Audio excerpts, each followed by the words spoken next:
Hey, good morning, everybody. It's Bobby at Bobby's Hobbies. It's 5:02 a.m. and we're going to play with some trains today. Later, I hope. And now, we're going to make sausage, but it's so freaking cold out. I just don't feel like going out there to cook the sausage on the grill. So what I'm going to do, is I'm going to lower that heat a little bit. That's pretty high. I am going to pan fry these in water, which is going to boil them in effect, and then they'll brown. And maybe they'll lose some of the succulence, juice, whatever. Who knows? It probably will, but better than freezing their hair off out there.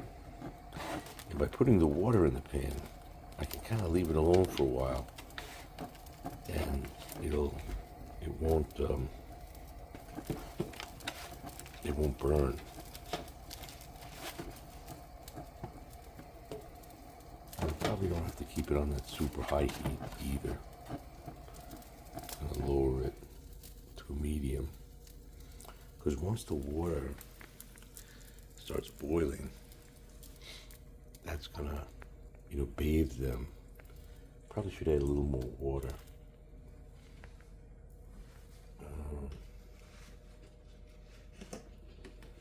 Okay, we're just gonna cook with this.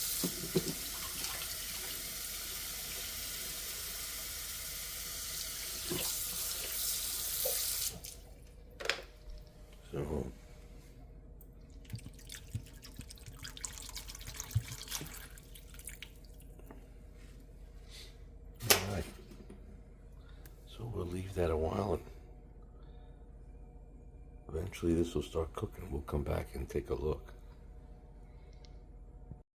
Oh wow, here we are about 24 minutes later, I think, and I just kind of let this thing by itself. You know what's good is I guess it's leaching some of the fat off. I know that this fat is the flavor, but maybe that's better for you. But it's definitely cooking it, and it's coming off as water vapor instead of and it's not a strong aroma, which is good because you don't want to fill the house with this smell. Or at least, I don't know, it's kind of weird, right? All this fat junk comes off.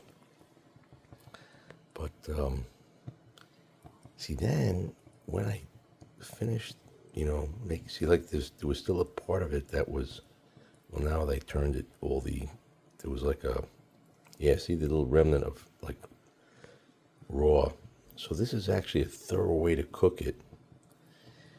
And I can leave it here at this medium heat.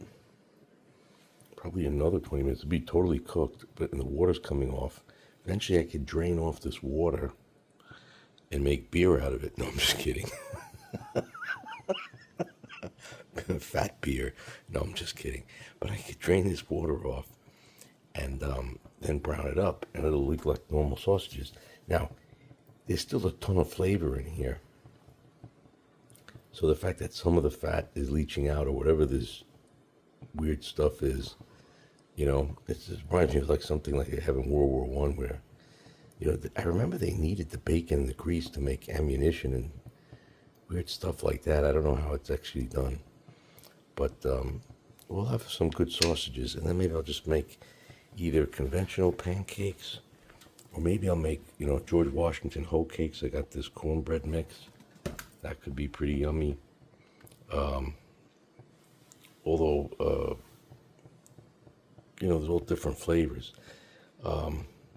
Something that's a substantial, so my goal today is to try to eat a big and enjoyable breakfast and nothing else the rest of the day, and get everything in today. Just, if I get hungry later in the day, I just want to eat fruit, just because I got to reduce some tonnage, and I don't know if I can get back to my college weight. I probably can't, because that would that would be like 70 pounds less. Wow, that's crazy. But if I could get to my 20s weight, which is like under 200, which is like 30 some odd pounds less, I would be very happy. Why? Just because I'm carrying around too much tonnage. So let's see. And eating sausages, you might say, oh, that's crazy. How could you lose weight if you eat sausages? I don't know. There's so much weird information out there about, it's the carbs more than anything else that get you. And your body is is better designed to get rid of, protein and fat than carbs. I don't even know anymore. But what I do know is this: less total intake helps, and more exercise helps. So I got to get back to walking. I used to walk this summer and fall like 5 miles or more a day, but it's so freaking cold out there. But I'm going to try to walk at least 3 or 4 miles today. I'll do it when the sun rises. Don't go out and walk at night. Why? Because guess what? The basic thing is it's not easy to see stuff, easy to trip, because you never know what branch fell or this, that, the other thing. I don't know where your neighborhood is. My neighborhood, I'm not so worried about like people, but you always got to worry about, bad actors. But it'd be more of, people in cars don't give a rat's ass, so they drive like crazy. So you got to assume that you're like Dan Aykroyd said in the old Saturday Night Live episode, Johnny Invisible Pedestrian. So you got to assume they don't see you. I'd be more worried about that. There are some wild animals around here, but I've never seen a big one. Meaning, so in adjacent towns there are bears, but I've never seen a bear here. The most I've seen is a freaking big dog that looked like it was a good imitation of a wolf. And I've seen some coy dogs and coyotes, but they're kind of small and they run away. And the foxes are tiny. They're not going to do anything. And, I've never heard of a hawk attacking a person. In nature, everything seems to go by size. You're too big, you're left alone. Never been attacked by a deer. They say, in theory, a deer, when it's rut time, which it's not now, they could bother you, but they don't seem to be. I don't know. I've just never seen any deer here with that kind of personality. I could be wrong. Always a first time. You never know.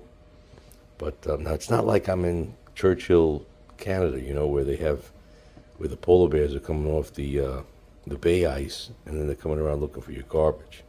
There's nothing like that around here. That's a different animal. Or some of these videos I see of people in Africa, and the guy's like making his coffee in his kitchen, and the lion's looking at him through the window. Again, nothing like that. Could you imagine what it was like in prehistoric times when there were, the American lion, the Asian cave lion, probably was cave lions here too, the giant short-faced bear. I said saber-tooth already, what else? I'm sure there were polar bears back then, but that's a good question. I don't know when polar bears showed up or evolved, but there were a lot of things that wanted to eat you. What about those terror birds? Basically, birds of dinosaurs, so that was the dinosaur takeover 2.0. I wonder why that didn't make it. Who knows? But a lot of crazy stuff. Now, I was just watching something about, is a quantum computer at the quantum level actually interfacing between the parallel universes? And that's why I gotta go back and watch that, because that was kind of scary. Well, these things look like they're definitely boiling on the inside. You see that? It looks like there's like pockets of all this, meat, fat, and everything else that's in these sausages. I don't know. The more I look at this, do I really want to eat this? This doesn't look so. Looks like something from the 19th century that they just, they ate it because the cowboys had it. Cowboys. Wait a minute. Maybe we can make some bean. Maybe turn this into an English breakfast. It's too much stuff. Got to make bacon and sausage and beans and eggs and tomatoes. I mean, wow, you got to be really hungry to have an English breakfast. I mean, it'd be a nice, maybe you get that. I wonder if in the afterlife you get food. Imagine there's no food in the afterlife. You're just walking around. That would kind of blow. You never eat anything. You just eat like manna, like wafers. I don't know. I'm just having a little fun. So these things are probably cooked. Probably should get the water out of here. I haven't really thought how I'm going to do that because this is heavy. And, maybe what I'll do is siphon it off. Not exactly, but like dipping in a glass and pulling this out. That might be the way to go. All right. Well, theoretical musings and sausages. I don't know. All right. Hey, thanks so much for watching. All right, well, there are sausages now. This got rid of the water, most of it. It's going to start to brown up. We've got this pan heating up. I'm going to lower that. And took out our cornbread mix. Oops. Now, we're not going to actually make cornbread. We're going to make some Hoe Cakes. And Hoe Cakes are George Washington pancakes. So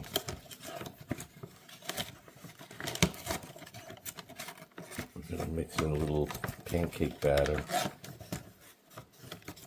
This way we can keep most of our cornbread over here. Got some blueberries, raspberries, butter. Oh, you got to put some Krusty's pancake mix in there.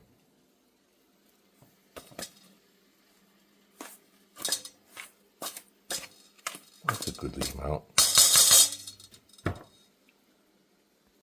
Okay, so we have some Krusty's pancake mix. And we also have some of the cornbread mix. We have Krusty's cornbread mix. And probably should put some milk in there.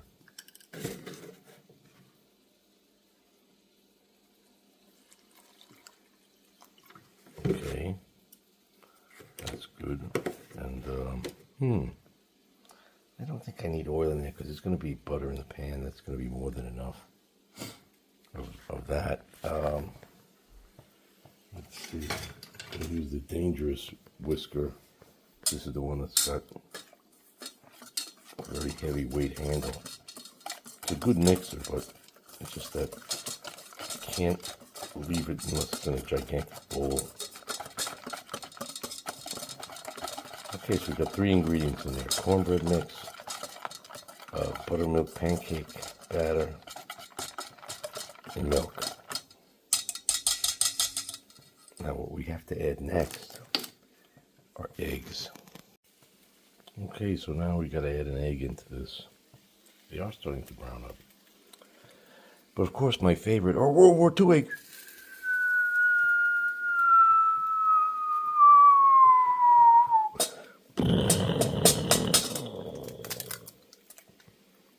Oh, I guess that's the bombardment of the beaches at Normandy before the invasion. Remember that in the movie The Longest Day? He goes, Invasionen! Invasionen! I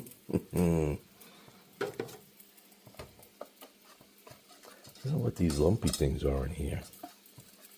Could be some kind of, I don't know what that was in the corn mix.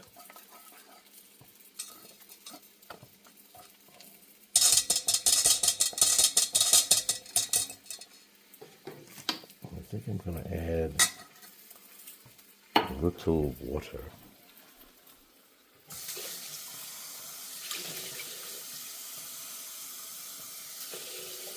Fresh mountain pool water. I don't know. All right. Oh, they are starting to burn up.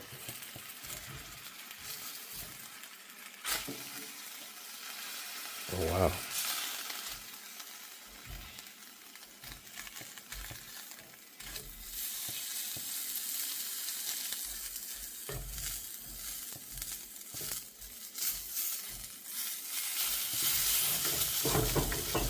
see, you know what weird. So all that crud that was in the water, that was great. All right, this is getting hot. So we got water in here now. I wonder what these little lumps are. Oh my gosh. I can't believe it. It's actually pieces of corn in the cornbread mix from Trader Joe's.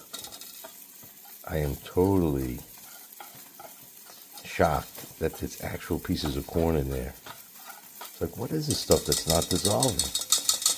And the water did, it's pieces of corn. Oh wow. Okay, hey, it is what it is. We got one egg in there, that's good. Let's get some butter in here. You need a ladle. Oh no, where's the ladle? Oh, there it is. Let me lower this heat to super low.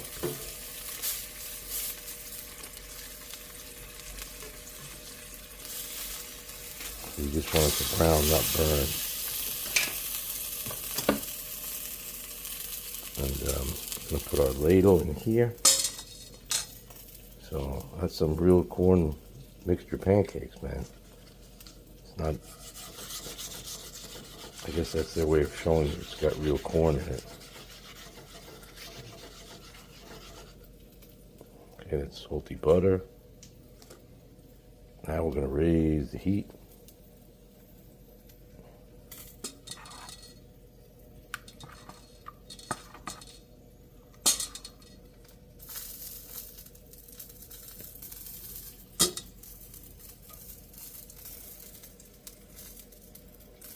Made it thin, so it's going to be like a corn crepe. All right, let's see how that turns out. Could be interesting. All right, we better flip this hoe cake.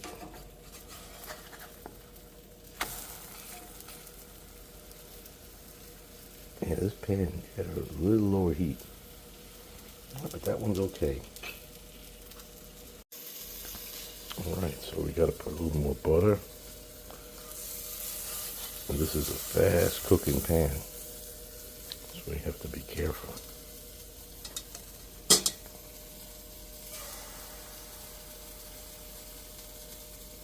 Try to flip it a little bit faster. Let's see how these are going. You want a little of that amber color. Amber brown.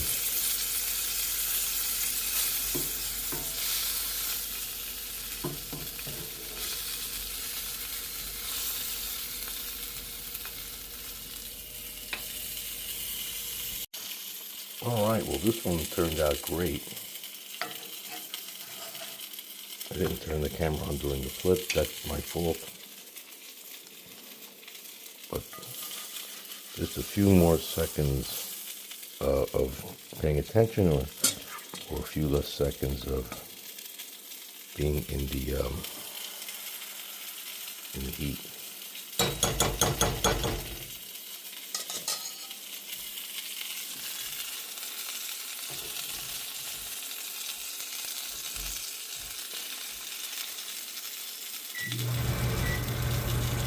Just to get rid of some of that.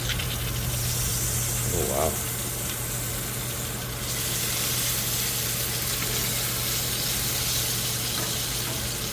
These are just about, I mean, these are done. No question, they're done.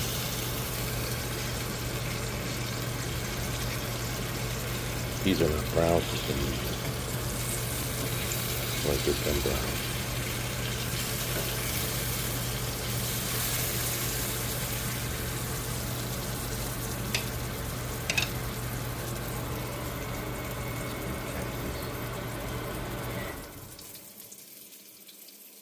Catch this flipping.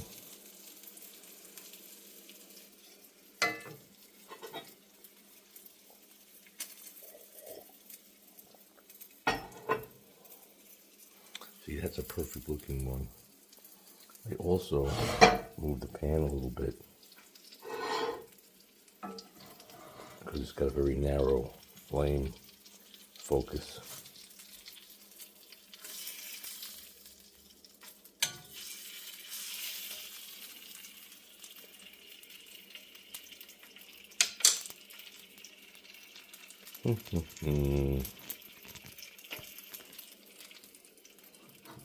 See, the bad thing about a pan like this is it's a good and a negative. It's great that it's all metal because you can make German pancakes and cook it in the oven. So it's actually a great feature. But sometimes they have a wooden handle, so it's insulated so you can move it. And that's a great feature too, but then you can't put it in the oven. Like, so this handle here is like getting hot as the hinges of hell. So, you know, every pan has its plus and minus. But when you cook outside, you got to wear like a big old cowboy leather glove. And that's your built-in, you know, insulator.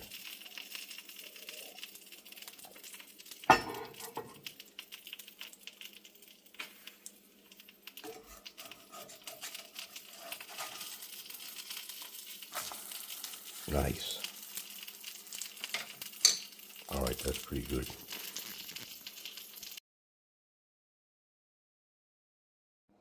All right, well, we got our sausages, we got our George Washington Hoe Cakes, and now to Bobby-fy this, make it a Bobby breakfast, we have to have World War II eggs. Wow, this is a dam buster bomb, like they used at Antwerp. Break up the hydroelectric. Oh, wow, this bomb won't burst. Oh, beautiful. Now let's see, what kind of bomb will this one be? Oh, I know, this is going to be the British raid into Norway to blow up the heavy water plants where the Germans were making, I guess with heavy water, they wanted tritium and or deuterium, the hydrogen with the extra protons in it. I mean extra neutrons. Heavy water. Yeah. All right. Oh, look who's there. The little munchkin. Oh.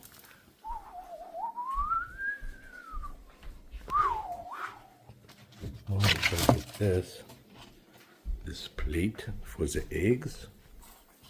Yeah, we will put this plate over here as soon as these eggs are done. And I guess I'll give Mimi the last of these egg beaters, just pure egg white. Yeah, that left it over easy. Of course, I gotta make things complicated, right? Let's see if I can do this. Okay, now that's in. The best way to get that out of there is to flip the pan. Oop. Oh, things happen, things happen.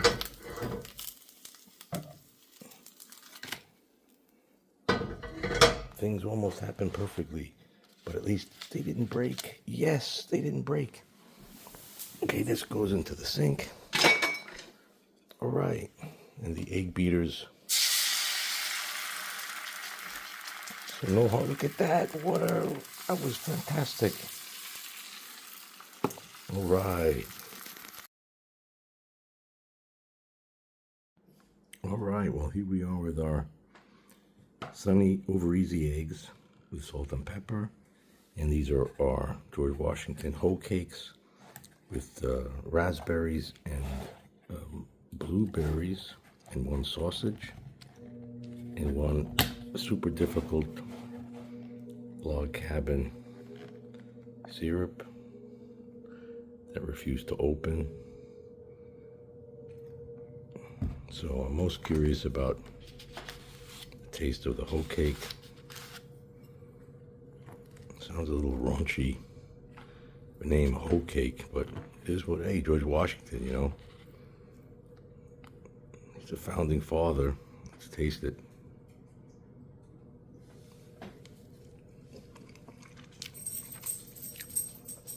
Wow, delicious. Incredible. Taste these berries.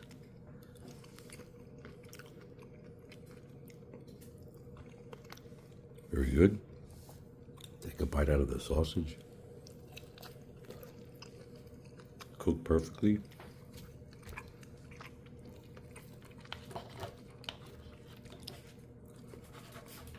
And the egg. All right. Well, hey, it came out great, I have to say. Thank you so much for watching, and please enjoy. I hope you want to subscribe. And bye for now. You ate already. She never's full. Can't keep feeding her.